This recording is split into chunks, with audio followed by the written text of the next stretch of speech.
Let's jump right in. Welcome to this explainer. Today, we're looking at how a single, seemingly basic piece of infrastructure completely transformed a quiet New Hampshire coastline into a booming electric resort destination. We're diving into the incredible story of the Mile Bridge at Hampton Beach.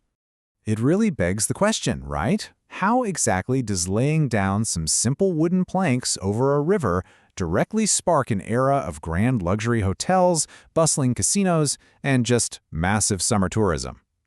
We usually just think of infrastructure as a way to get from point A to point B, but as you'll see here, infrastructure is quite literally destiny. Just picture this for a second. If you were standing south of Highland Avenue back in 1897, you'd basically just be staring at barren sand dunes. No connecting roads, maybe a few scattered cottages, but that's about it. Now, fast forward to 1926, boom. You're standing in a booming tourist mecca, buzzing with electricity, anchored by these massive luxury hotels and drawing tens of thousands of visitors every single weekend. So what was the catalyst for that unbelievable leap? It was the continuous coastal connection made possible by the Mile Bridge. Okay, moving into Section 1, Bridging the Hampton River. Let's look at how the groundwork was actually laid for this continuous coastal highway. What's absolutely staggering here is the sheer speed of this project. In 1899, the New Hampshire legislature ordered a state-financed ocean boulevard along the entire coastline, mostly to keep an unobstructed ocean view and block private buildings on the water. By 1900, the surveying was already done. By June 1901, they were aggressively pushing road approaches toward the river from both sides, right across the Seabrook sand dunes. And then, by May 1902, before the summer season even kicked off, the Mile Bridge was officially dedicated by Governor Chester B. Jordan. Talk about fast-tracking. But you know, progress like that doesn't just happen without a little chaos. To clear the way for the bridge's northern approach, several homes on the north shore of the Hampton River literally had to be picked up and moved. The Bragg Gove family home, for instance, was physically relocated to what is now Bragg Avenue. It really grounds this massive state project in a very real human reality. Families were literally shifting their entire lives to make room for this new era. So construction kicks off with these massive pile drivers operating right in the middle of the Hampton River. But here's where it gets interesting and really shows how eager these developers were. They didn't even wait for the connecting roads to be finished. The bridge's deck was actually opened early, specifically just for streetcars and pedestrians. And when it was finally dedicated in May 1902, it instantly triggered a real estate frenzy. Lots south of the casino and west toward the river were plotted, advertised, and sold practically overnight. That brings us to Section 2, the Grand Hotel Boom. This is where we see exactly how paving a road paves the way for absolute luxury. Thanks to that street railway and the huge anticipation of the bridge, massive seaside hotels started springing up just to house this crazy influx of tourists. Take a look at the scale of the Ocean House. It was built by the railway company in 1900, and it had 57 rooms. We're talking electric lights in every single room, hot and cold running water, an in-room bell system, and it was literally connected to the adjacent casino by a second-floor bridge. The infrastructure didn't just bring people. It immediately attracted this highly capitalized, high-end luxury development to an area that, just a minute ago, was just sand dunes.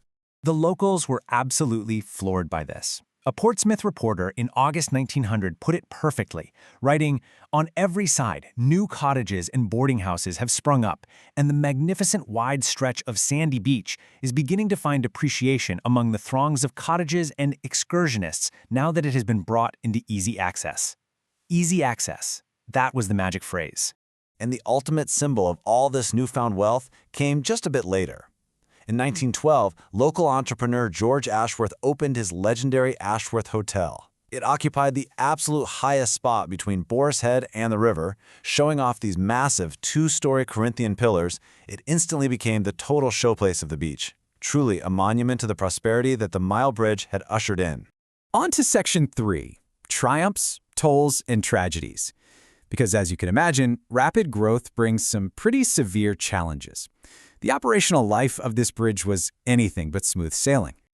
For a large chunk of its early life, the Mile Bridge actually operated as a toll bridge. So, anyone crossing the Hampton River had to pay a fee. But you know what? Despite the toll, tourists just flooded across it anyway. It became the absolute bottleneck of commerce, driving the expansion of the entire resort layout south of the casino.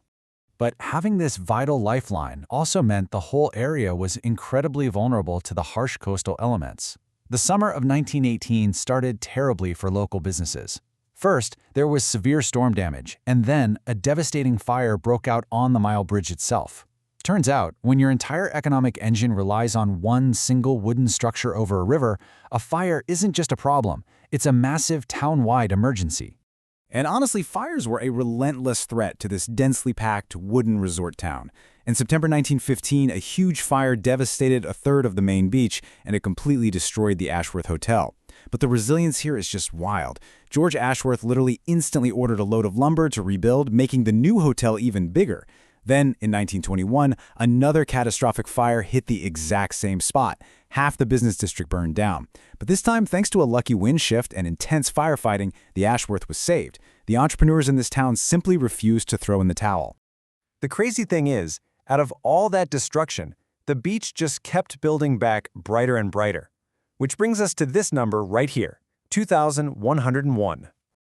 By June 26, 1926, the beach was literally electric. The Mile Bridge served as the southern anchor for something called the Great White Way. This was a continuous string of 2,100 decorative electric light bulbs hung over the street, running all the way north to Cutler's Seaview. Just think back to those barren sand dunes from 1897. Less than 30 years later, the bridge was anchoring this glowing, spectacular corridor of modern illumination. Section 4, End of an Era. By the mid-20th century, the reality was that the old wooden bridge had simply done its job too well. It just couldn't handle the massive amount of traffic it had helped create. So in the autumn of 1947, the community had to start laying the groundwork for the next generation of travel. They began building a modern, permanent replacement right next to the old wooden bridge. And my absolute favorite detail from the source material is that it was a local milkman, Homer Johnson, driving one of the heavy trucks, dumping gravel to form the foundation for this massive new concrete span. It was a real community effort. The transition was super stark. In 1949, the modern permanent Hampton River Bridge was officially finished and open to traffic. And right beside it, the historic wooden Mile Bridge, the very structure that birthed the grand hotels, survived the fierce storms, lived through the fires, and carried those original streetcars, was systematically dismantled and removed. It was a really bittersweet end to a totally defining era of coastal travel. There is a quote that perfectly captures this feeling. The ghost of the old bridge still supports the Hampton Beach of today. And it's so true.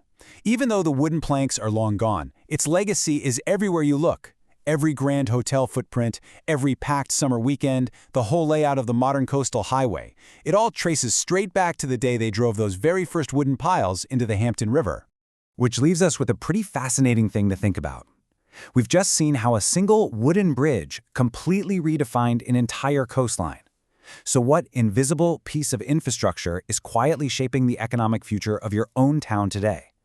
What roads or cables or bridges are currently laying the groundwork for what your community will become 50 years from now? Thank you so much for joining me on this explainer. I hope you found this dive into the history of the Mile Bridge as fascinating as I did. Keep learning, keep asking questions, and I'll catch you next time.